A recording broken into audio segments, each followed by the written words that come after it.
Какво ще се случи утре, 4 февруари, в следващия епизод на турския сериал «Имало едно време в Чукурова», излъчващ се всеки делник от 21 до 22 часа. По Диема Family.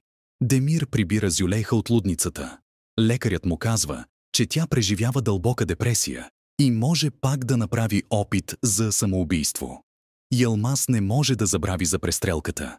Казва на Фекели, че не иска да огорчава Мюжгян. Демир моли за прошка Зюлейха. Дженгавер купува телевизор. Мюжгян е наводнила дома си и се налага да остане у Йылмаз.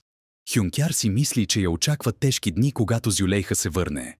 Сание подозира Сахер и се опитва да я сплаши. Демир се прибира вкъщи с Зюлейха. Всички ги наблюдават с интерес. Хюнкяр си мълчи и тихо поздравява.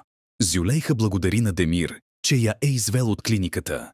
Разказва му какво са й причинили в лудницата. Йылмаз се кълне, че повече няма да остави Мюжгян. Зюлейха обещава на Демир, че ще се опита да бъде негова съпруга, въпреки че не го обича така, както той. Нихъл обвинява Зюлейха, че е направила всичко възможно да ги скара с Демир. Йылмаз разказва на Мюжгян цялата истина за него, Зюлейха и Демир. Хюнкяр пита Демир какво смята да прави. Той отговаря, че не знае. Хюнкяр го предупреждава, че ако върне Аднан на майка му, Зюлейха ще си тръгне.